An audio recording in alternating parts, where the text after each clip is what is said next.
আসসালামু আলাইকুম, সবাই কেমন আছেন? অবশ্যই ভালো আছেন। আমরা আল্লাহর রহমতে ভালো আছি। দেখেন বাইরে কি পরিমাণ রৌদ্র। তো আমি আর সিজামণি বের হয়েছি। আম্মু হচ্ছে আজকে আমাদেরকে আমরা পাতা ভর্তা করে দিবে এই ভাত খাওয়ার জন্য। তাই হচ্ছে আমরা আমরা পাতা নিতে আসছি। কোনটা সিজামণি দেখাও, আবার না জানি না বলতেছো না তো। কোনটা বলো তো? আমি আমরা পাতা চিনি না, সিজামণি আমরা পাতা চিনে। বলো কোনটা, দেখাও আমাকে দেখি কোনটা বলো তো। এই এতক্ষণ না বলছিস চিনিস, এখন দেখা কোনটা।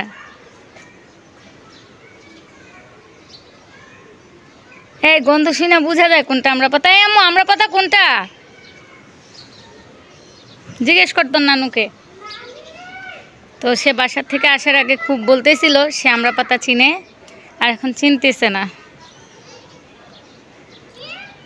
কোনটা।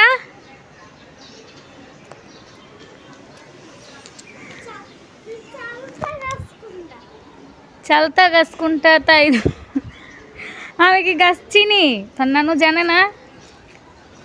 আসলে আমি কিন্তু তেমন একটা গাছ চিনি না, গাছ চিনি না বললেই চিনে, চিনি না বললেই বলতে পারি এটা ঠিক। আসলে অনেক সময় ভিডিও করতে গেলে না অনেক কথা ভুল হয়ে যায়। তো দেখি কোনটা আমরা পাতা, এটা মনে হয়। হুম হুম হুম এই যে এটা এটা চিকুন, এটা এটা কোনটা? এই যে এটা না? আচ্ছা তাহলে তো আমি তো ঠিকই বলছি যে এটাই আমরা পাতা। আম্মু আসছে বারান্দা দিয়ে বলার জন্য চিনি না দেখে। তো এই পাতাটা হচ্ছে আজকে আমরা ভর্তা বানাবো, আর এই ভর্তা দিয়ে ভাত খাবো।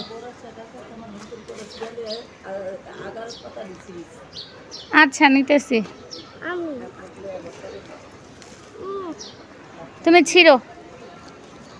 তো সিজামণি নিজেই ছিঁড়তেছে এই গরমের মধ্যে আমরা পাতা। তো আপনারা কে কে হচ্ছে আমরা পাতা ভর্তা করে খেয়েছেন অবশ্যই জানাবেন। আমরা ভর্তা করার পর কেমন হয় সেটাও কিন্তু আপনাদের সাথে শেয়ার করব। আমার মেয়েটা এত গরমের মধ্যে সে হচ্ছে আমরা পাতা ছিঁড়তেছে। আর এখন হচ্ছে মসজিদ ছুটি হয়েছে, অনেক বাচ্চারা আরবি পড়ে বাসায় যাচ্ছে। ওই যে সিজামণিকে হচ্ছে এখন আমি মসজিদে দেই না, তার বাসায় টিচার রেখে দিছি, 1 তারিখ থেকে বাসায় আসবে। কারণ মসজিদ থেকে দুষ্টামি মারামারি সবই করে সবাই। হ্যাঁ আরও লাগবে? আচ্ছা আর কটা তো লাগবে, দাঁড়াও। তুমি হচ্ছে এ পাশে আসো, আম্মু কটা ছিঁড়ি রাখো। আমি তোমার নানু থেকে একটা ছোট ইয়া নেই, কি বলে টুকরি। আর এটা এখানে হচ্ছে বাহির থেকে আমরা পাতা নিয়ে এসেছি, এখন আমরা পাতাগুলো ধুচ্ছি। কে কে খেয়েছেন জানি না, কিন্তু তবে আমরা পাতা ভর্তাটা খুবই মজা হয় এই গরমের মধ্যে। যখন দেখবেন কিছুই খেতে ভালো লাগে না, একটু টক টক খেতে অনেক ভালো লাগে। তো পাতাগুলো আম্মু আগে আরেকবার ধুয়েছিল, আমি এরপরও আবার ধুয়ে নিতেছি ভালোভাবে, কারণ এগুলো হচ্ছে এখন আবার একটু টালতে হবে লবণ দিয়ে, তারপরে হচ্ছে পাটায় বেটে ভর্তা করতে হবে। তো আপনারা যারা এখনও না খেয়েছেন তারা অবশ্যই একবার হলেও খাবেন। টালতে বলতে হবে কি, এটা হচ্ছে তাওয়ায় দিয়ে লবণ দিয়ে একটু পানি দিয়ে তারপর আপনার সিদ্ধ করে পানিটা পুরো শুকিয়ে টালার মতো করে নিতে হবে। আবার কিন্তু বেশি ধুবেন না, তাহলে কিন্তু টকটা চলে যাবে। 2-3 বার ভালোভাবে ধুলেই হয়ে যাবে। তো এখানে হচ্ছে আমার আমরা পাতাটা ধোয়া শেষ। আর এখানে হচ্ছে একটা ফ্রাই প্যানে আমি হালকা একটু পানি দিয়ে পাতাগুলো দিয়ে দিচ্ছি, আর সাথে হচ্ছে একটু লবণ দিব।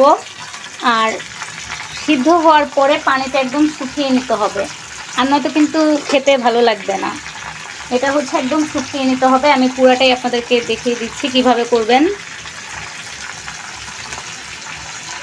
এখানে হচ্ছে পাতাগুলো দেওয়া শেষ, এখন হচ্ছে আমি লবণ দিব। আসলে এক হাতে কিন্তু ভিডিও করতে কষ্ট হয়ে যায়, আমি সবসময় বলি আমাকে ভিডিও করে দেওয়ার মতো বাসায় তেমন কেউ নেই, তার জন্য হচ্ছে আমার কষ্ট হয়। লবণটা হচ্ছে আপনারা আপনাদের পরিমাণ মতো দিয়ে দিবেন, যারা বেশি খান তারা বেশি দিবেন, যারা হচ্ছে কম খান তারা একটু কম দিবেন। তো এটা হচ্ছে একটু সিদ্ধ হোক, সিদ্ধ হলে আমি এটা একদম শুকনো শুকনো করে নিব। তারপরে হচ্ছে পাটায় বেটে নিব। তো এই তো এখানে কিন্তু আমি আমরা পাতাগুলো শুকনো শুকনো করে নিতেছি, সিদ্ধ হয়ে গেছে, তবে আর একটু শুকাতে হবে। ভিজা ভিজা থাকলে তত একটা খেতে ভালো লাগবে না। অনেক মজা, যারা হচ্ছে এখনও না খেয়েছেন অবশ্যই কিন্তু খাবেন। খাওয়ার পরে বুঝতে পারবেন যে কি খেলেন।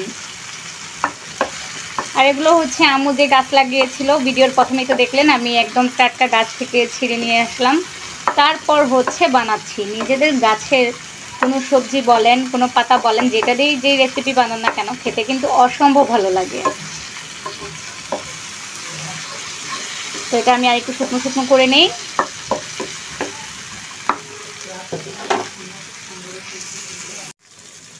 তো এই তো দেখেন এখানে কিন্তু আমার এটা টালা হয়ে গেছে, মানে শুকনো শুকনো করে ফেলছি। এখন হচ্ছে এটা আমি ভর্তা করার জন্য নিয়ে যাব। আর এটার সাথে তো পেঁয়াজ, তারপর হচ্ছে মরিচ সব কিছু দিয়ে ভর্তা করা লাগবে। ওখানে হচ্ছে বাকি সব উপকরণ রেডি করে রেখেছি। তো এখন আমি হচ্ছে এটা নিয়ে যাচ্ছি। চুলাটা আগে অফ করে দেই, তারপর হচ্ছে আপনাদের সাথে শেয়ার করি। তো এই তো এখানে হচ্ছে আমি পাতাগুলো নিয়ে এসেছি, আর হচ্ছে এখন ভর্তা করা হচ্ছে। রসুন, পেঁয়াজ, মরিচ সব কিছু দিয়ে ভর্তা করতে হবে। আর বললামই তো, যে যতটুকু লবণ খান ঠিক ততটুকু লবণই দিবেন, এবং ভর্তা করে খেয়ে দেখবেন অনেক মজা লাগে। ইচ্ছে হবে পাতিলের সব ভাত খেয়ে ফেলবেন। তবে ভর্তা করতে কষ্ট আছে, এটা কিন্তু সবাই জানি আমরা। তো পুরো ভর্তাটা যখন বানাবো তখন আপনাদের সাথে শেয়ার করব। ও মরিচ বাটা দিয়ে করবো না? তো আম্মু হচ্ছে মরিচ আগেই বেটে ফেলছিল, এখন মরিচ বাটা দিয়ে দিল, সাথে দিবে পেঁয়াজ আর রসুন। তো এখানে কিন্তু আমাদের আমড়া পাতা ভর্তাটা রেডি হয়ে গেছে। রুমে হচ্ছে অন্ধকার লাগতেছিল, বোঝা যাচ্ছিল না, তার জন্য হচ্ছে আমি বারান্দায় নিয়ে এসেছি আপনাদেরকে একটু ভালোভাবে দেখানোর জন্য, যেন ক্লিয়ার দেখা যায়। এই দেখেন, এটা হচ্ছে আমড়া পাতা ভর্তা, আর এটা হচ্ছে মরিচ ভর্তা আর কি। আম্মু মরিচ বেটে ভর্তা করছে, শুকনো মরিচ। তো এই তো দেখেন আমড়া ভর্তাটা আমি একটু খেয়ে বলছি কেমন হয়েছে। বিসমিল্লাহ। মাশাআল্লাহ, অনেক ভালো হয়েছে, অনেক ভালো হয়েছে। আমি আপনাদেরকে খাওয়াতে পারতেছি না, আমার অনেক কষ্ট লাগতেছে। তো অবশ্যই আপনাদের কাছে অনুরোধ রইল, এই গরমে হচ্ছে আপনারা একবার আমড়া পাতা ভর্তা করে খেয়ে দেখবেন, অনেক মজা। মানে আপনি খেয়ে বুঝতেই পারবেন না এটা কী ভর্তা খাচ্ছেন, অন্যরকম একটা মজা হয়েছে ভর্তাটা। তো সবার কাছে অবশ্যই আমার অনুরোধ রইল, একবার হলেও খেয়ে দেখবেন, আর আমাকে কমেন্টে জানাবেন কেমন হয়েছে আমার আমড়া পাতা ভর্তার রেসিপিটা। আমার তো খুবই ভালো লাগলো, ইনশাল্লাহ আপনাদের কাছেও ভালো লাগবে। তো আমার আজকের ভিডিওটা এতটুকুই ছিল, সেই পর্যন্ত সবাই ভালো থাকুন, সুস্থ থাকুন, আল্লাহ হাফেজ।